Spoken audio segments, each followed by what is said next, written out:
Good morning, comic book fam. Good morning. We're here with another fantastic review of another comic book, and today we're going to be talking about another tie-in to The King in Black. And this is going to be a tie-in, like one of the four issues of this tie-in book, which is Valkyrie #1 with a gorgeous, beautiful variant cover. Man, what a variant cover that is. Kovac loved it, so my fiance, I love it. It's great. It's exactly what you want. So, Valkyries. The thing about the Valkyries is that in Thor's book, Jane Foster is not a Valkyrie yet. Here she is a Valkyrie. We know that from the King in Black story, so let's leave that. Of course, this is a Jason Aaron, baby. This is excuse me, the man writing this, and you can feel it when you're reading it. You can feel that this is Jason Aaron, but also this is Torn Grunbeck, I hope I pronounced it correctly, with the artist Nina Vokieva. So we got a nice international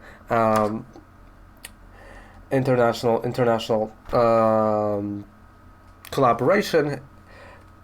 But I have a one nitpick about Nina Vokieva, because she's an artist. I know there is a reason. I know that there is a reason in story to change art style,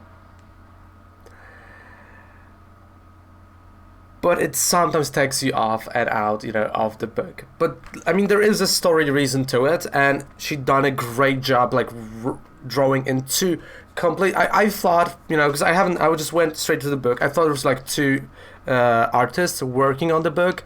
No, it was one. I was like, oh, cool.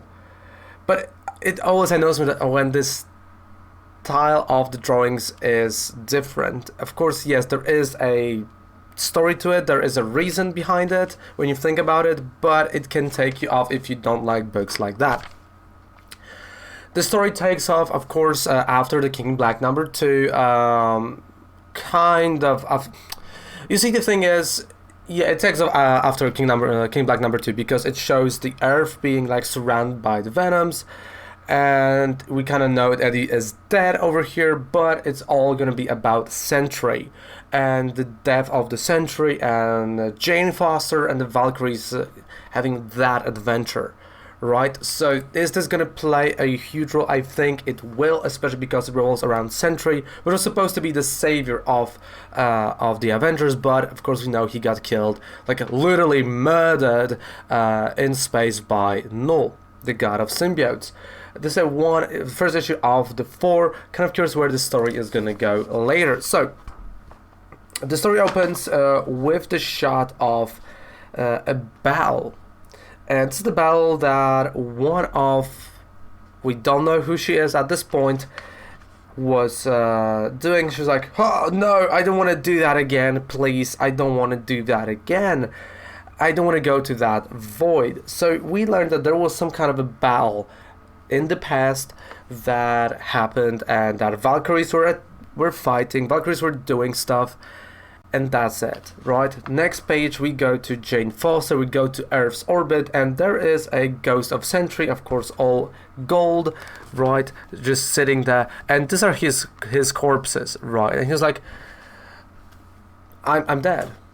I fail. I'm dead. I'm failed. I was supposed to be the savior, and look, there's my body floating, killed by Null, and you know what? Like when you die, the whole life flashes in front of you, but of course only the good moments. So remember when I was doing like the Venom, and we're dealing with a lot with death and like all of that stuff. This book's like cranks it to 10, and you go straight to everything dies, everyone dies, death. So if you don't like topic of death, or it like scares you, yeah, you're gonna have a bit of a hard time reading that. But we got one cool thing that this is Jason Aaron. Because not only this is Valkyrie book by him, but also you've got one thing that I love in books where artists is finally, and everyone is doing that. You've got the asterisk, and it tells you when the shit happened. Look, it's like Sentry goes, yeah, I got killed by Null. look, King in Black #1. Thank you. Is it that hard to do that? Like, when you're doing an event and you're doing a throwback to something, you must do it. Even if it's like literally King in Black #1, you just do a throwback to issue #1 of the event. Do it. It really helps the reader to, even when they forgot, like when it was in timeline, it's like, oh yeah, it was in issue #1, so I can retrace that. I can just reread. I can just put up my app and go through it. It really freaking helps. So please, guys, do that more often. And you see that old school guys are doing it a lot. Like, people that are in the industry for a long time. Like, you've seen that in Jeff Johns books. You see that a lot in Scott Snyder books. You see that, like, when Capullo is drawing, you see that as well. You see that in Jason Aaron. Michael Bendis is doing that as well. Like, there are artists and writers are doing that because they know it does help. Especially if the story is getting convoluted, and it kind of is getting. So it's good to have moments like that. So he goes like, now I'm on the orbit, and I'm just looking at the Earth. And, well, that's it. But I remember this one joke that I told my wife, and she peed herself, which was funny. Of course, we're going to learn what the joke was later.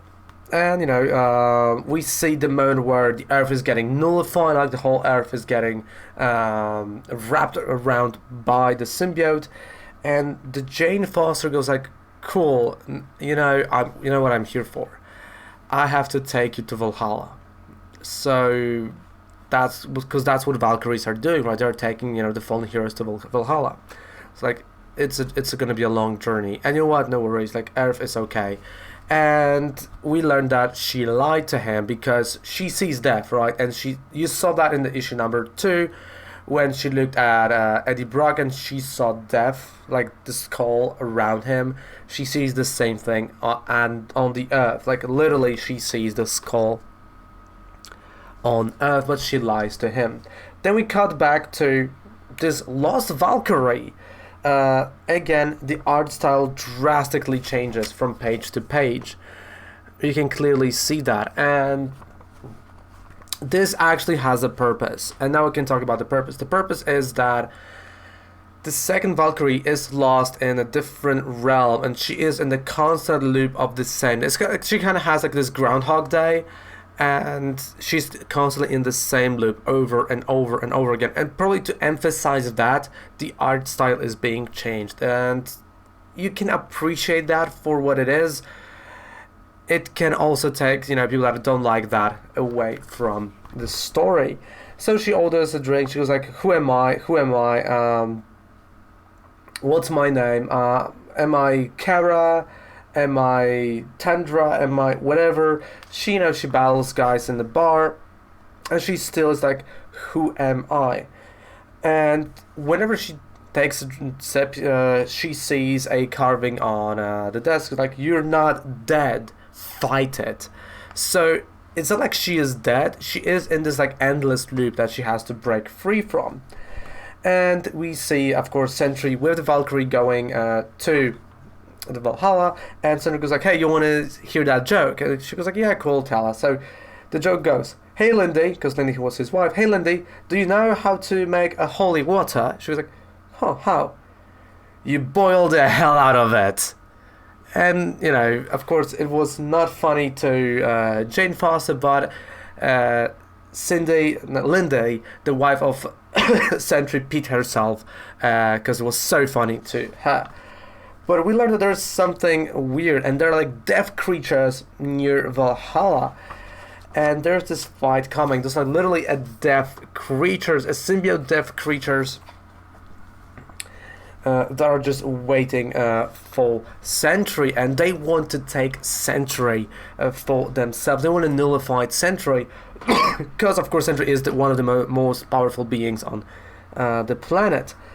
And at the same time, of course, we cut back to the bar. Our hero actually is in front of it, and she keeps saying in her mind what people are gonna say. So this is again just showcasing that this is gonna be a loop. She is in this endless loop, And again, we go back. Valkyrie Jane Foster is fighting those demons. She sees things as she's destroying their crystal. She sees that those demons that are slowly taking over Sentry, and we cut back to that Valkyrie that is lost, and we see her past, where she was actually in a romantic relationship with another Valkyrie. They kiss, and that's kind of that. It's cool, but is it gonna play a role? Probably yes, because that's gonna be that's her lover that keeps her sane. And they're just throwing axes, drinking beer, having a good time, maybe even having a bit of nice action there.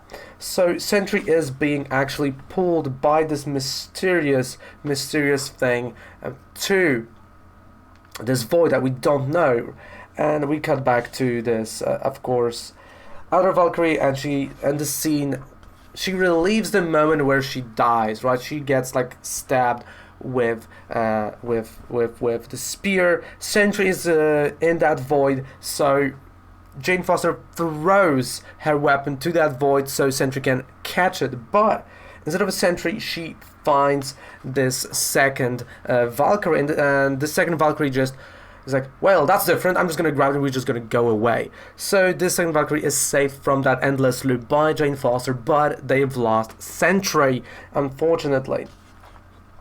So they're like, cool, where's Sentry? I don't know, he's in this endless loop, but who are you? Because I'm Jane Foster, I'm a Valkyrie, and I have wings because I am a Jane Foster, and I'm cool. And she goes like, well, I'm no one important, I have no name, let's just move forward. So we know their whole quest is going to be to get, especially after the next cover, to get the Sentry from this void, from this loop, from this nullified version of Valhalla.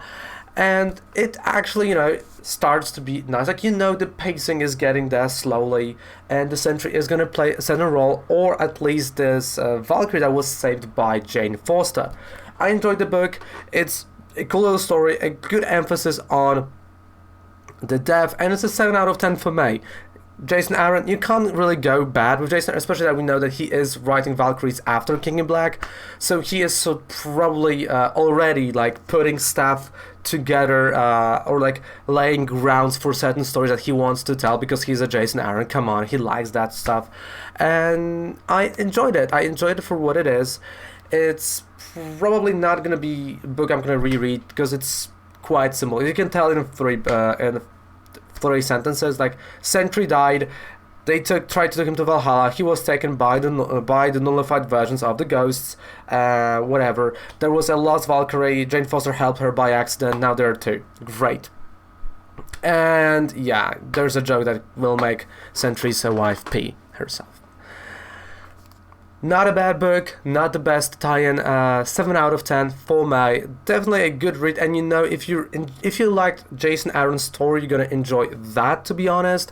And if you want to know what's happening with the Valkyries, with Jane Foster, yes, this is a good read. This is gonna be a great tie-in story, 4 issues, so definitely a lot to read. And with the 4 issues, and the topic of Valkyries and the Sentry, I think it's gonna play a nice role in the King in Black storyline. So definitely highly recommending that book. A 7 out of 10, not that bad. And if you can get this cover. It's a beautiful, gorgeous variant cover that you should definitely get. But in the meantime, goodbye, good night, have fantastic rest of the day. Take care. Raven loves ya. Bye.